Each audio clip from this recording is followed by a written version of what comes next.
everybody, it's Michelle and welcome back to the Royal Daily Tea. We have a lot of juicy royal tea to get through today, so you know what to do. Sit back and relax, grab yourself a beverage, and let's get into the Royal Daily Tea. So King Charles was admitted to the hospital on Friday afternoon for his planned operation for an enlarged prostate. Now, both he and Camilla arrived at the very same hospital where Catherine, the Princess of Wales, is also being treated for a major medical illness. Now, this is something that is a little bit against royal protocol, as it is not normal for royal family members to accompany nor visit one another in the hospital. Now, it is said that both Queen Camilla and King Charles visited with Catherine in the hospital before his planned operation. Well, there's been a really big update to my previous story. Both King Charles and Catherine, the Princess of Wales, have both been released today from the hospital. King Charles leaves hospital 3 days after prostate surgery, and Catherine, the Princess of Wales, leaves the hospital after a 13-day stay. Now, we know that Catherine is recovering at home in Windsor, and she will not resume any royal duties until after Easter. It is said that King Charles could possibly take a month to recover before he resumes any official duties. So we wish them both a speedy and full recovery. So a lot of people don't like Camilla, and they say a lot of negative things about her and give her a hard time. But I, for one, really do like Camilla. I admire Camilla, and I think she's doing an excellent job as queen. In my opinion, she does tackle a lot of very difficult subjects that a lot of people simply do not touch. Queen Camilla is to star in a brand new pioneering documentary on a cause that is close to her heart. Queen Camilla will reportedly star in a brand new documentary on domestic violence and sexual abuse. Now, Queen Camilla has been a long-time campaigner highlighting the issues of sexual and physical violence against women, and her work is set to be heavily featured in a brand new documentary being made by the production company Love Monday. This comes as Camilla was seen being followed by a camera crew during her most recent engagements, including the one at a specialist violence against women and girls hub in London on Tuesday. Refugees Gaia Center in Lambeth works to end gender-based violence and support survivors. The Queen said, quote, "I particularly salute all the survivors who were able to get out there to talk to me, talk to everybody, and tell other people what they've been through, because they are going to save lives by getting others to come forward." She said, "I think a lot of people in this country and all over the world, I certainly didn't know very much about this abuse. I've literally scratched the surface." She added, "It's only when I sat down and listened to these really heartbreaking stories that I realized how terrible it was and how deep it was." Buckingham Palace said Camilla met privately with survivors of domestic abuse who shared their personal stories and their experience of being supported by Refuge. The Gaia Center, which opened in 2012, was one of the very first services in the UK to offer a single point of access to those experiencing violence and abuse. It provides confidential, non-judgmental support to more than 1,500 adults and 2,000 children each year in Lambeth. Now, I don't have any information as to when and where this documentary is going to air, but when I get an update, I will share it with you. So this story is for all of my paranormal, ghost-loving followers. I got a little bit of a spooky story to share with y'all. We have a haunting. That's right, a haunting. According to Paul Burrell, he believes that his farmhouse that he lives in with his husband is haunted by the ghost of Princess Diana. As if this man cannot become any cringier, he has just fallen to an all-time low. So Paul Burrell and his husband are starring on a brand new reality show called I'm a Celebrity, Help. My house is haunted. That's right. Rent must be due and Paul needs a new paycheck. So him and his husband are starring on this brand new reality show. But the funny thing about this reality show is that it stars a man by the name of Ian Lawman, who is an ordained exorcist and medium who claims that he also used to do readings on Princess Diana. So this guy shows up as part of the show when he enters the house that is owned by Paul Burrell, and he sees the photograph of Paul Burrell, and he instantly gets images of Princess Diana haunting the house. Now, Paul Burrell and his husband go on to talk about the scary things that have been happening, the bump in the night incidences where they wake up at 3 in the morning and they see an image of a figure at the foot of their bed. Now, according to this medium psychic exorcist, he believes it's Princess Diana, that Princess Diana has come back to visit Paul Burrell, because we all know Paul Burrell is such a devoted man. Now, Paul Burrell was the butler to Princess Diana for a decade, I believe from 1987 until her death in 1997. This man, talk about dining out on the memory of Princess Diana. This guy has been doing that for the past 30 years. Now, what I find ironic and hilarious is that Prince Harry cannot stand Paul Burrell because he has accused him of dining out on the memory of his mother. My mom, Diana. Right? But which I find hysterical because it's called Black Meat Kettle. Harry, son, you have been monetizing your mother's memory for the past 4 years of Megxit. So the fact that you're calling out Paul Burrell and you're doing the same thing, it's like, are y'all looking in a mirror? You two are the same birds of the same feather, literally identical, monetizing the memory of your dead mom. So the psychic gets to the show and all of a sudden they want to do that spirit box where they're trying to contact Princess Diana, and he's like, oh, she's got a message for you. She says she's sorry and she says the word France. And he's like, yep, it's Diana. It's my princess. You know, she never left me. Diana always said I was the only man that she could trust. Well, I hate to break it to you, but Diana didn't have the best judgment. I don't have a crystal ball. I don't have a spirit box, but I got a message from Diana for you. This is what she says. Keep my name out your mouth. Quit monetizing my memory and return the items that you stole from my house.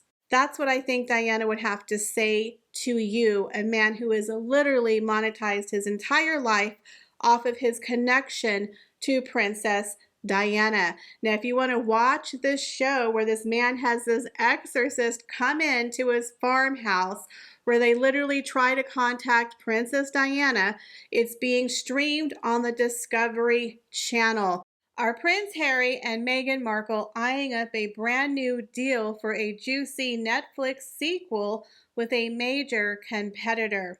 Now, a PR expert has weighed in and suggested that Prince Harry and Meghan Markle could be hoping to scratch another multi-million-dollar deal with Paramount.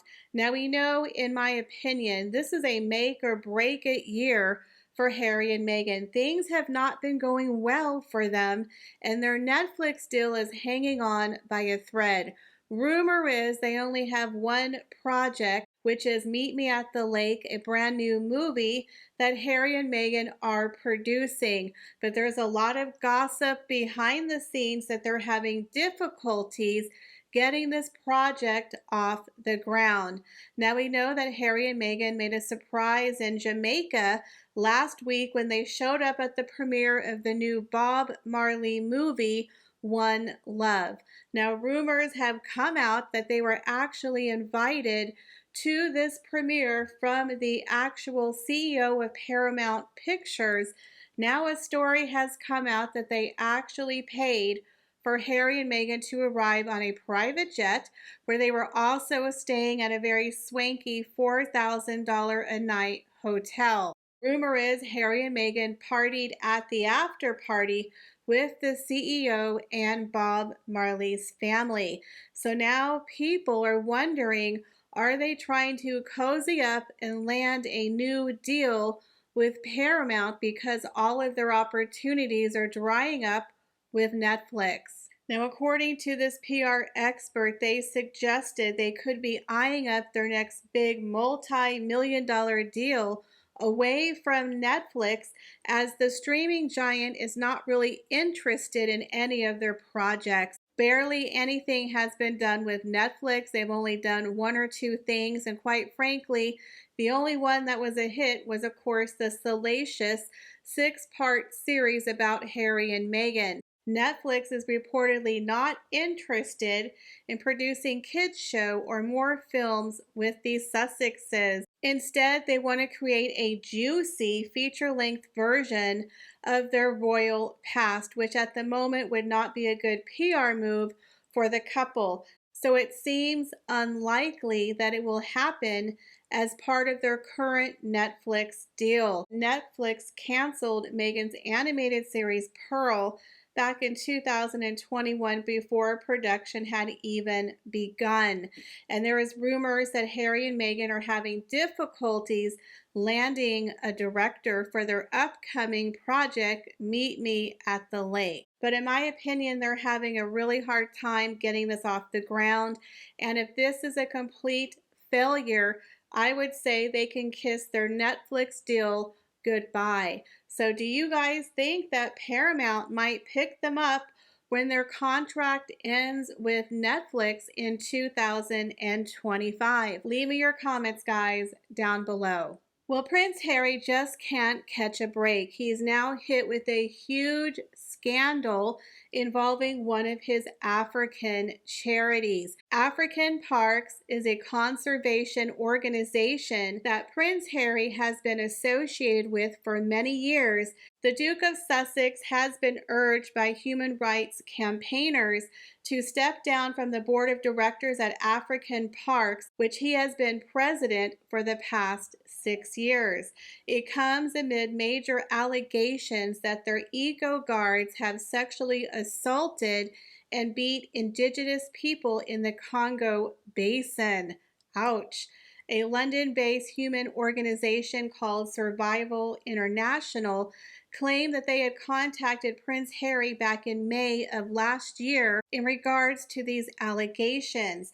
The organization raised their concerns that people of Baka were being violently abused by the armed guards who are employed by the charity. According to The Guardian, the campaigners sent Prince Harry a personal video message from a man in Baka named Iyaya. In the message, Iyaya said, "The eco guards are stopping us from going into the forest. I'd like whoever is sending all of these people here to hear what it's like. I want the person who is in charge of the eco guards and gives them their orders to hear this. Now there is only torture in the forest." Following the organization's urges, Harry is said to have responded to the plea by stating that he promises to raise concerns with people above him. Despite Harry replying, his response has been deemed very disappointing. A campaign's director at Survival International said Harry said he took it seriously, but he didn't achieve any change or anything he had hoped to see. Then, very disappointedly, we learned that Harry had joined the board of directors. So not only was Prince Harry the president of this organization for 6 years, after he learned of the abuse allegations in May, he then stepped up and became a board of director. Like, why, Harry? Why are you doubling down your support for this organization that is clearly failing its mission? Since allegations surfaced, African Parks have said, "We are aware of the serious allegations regarding human rights abuses by eco guards against the local people who live adjacent to the national park in the Republic of Congo, which have recently received media attention. We became aware of these allegations last year via a board member who received a letter from Survival International." I guess that was Prince Harry. "We immediately launched an investigation through an external law firm based on the information we have available. while also urging Survival International to provide any and all facts that they have. It's unfortunate that they have chosen not to cooperate despite repeated requests, and we continue to ask for their assistance. African Parks has been approached for comment. So this is really shocking and surprising news about Prince Harry's charity, that he was made aware of these horrible issues. He just sent up an email up the chain of command and then decided to become a board member on top of the president, but apparently nothing has been done. So what do you guys think of this horrific news and allegations that are being made against Prince Harry's charity? Leave me your comments, guys, down below. Well, guys, that is all the royal news that I have for you today. Thank you so much for stopping by my channel. And be sure to check out my other YouTube channel, Royal Daily Tea History and Fashion. I have some juicy brand new videos that will be dropping later on this week on that channel. But as always, I appreciate each and every one of you. Thank you for stopping by my channel, and I hope to see y'all in the next video. Bye, guys.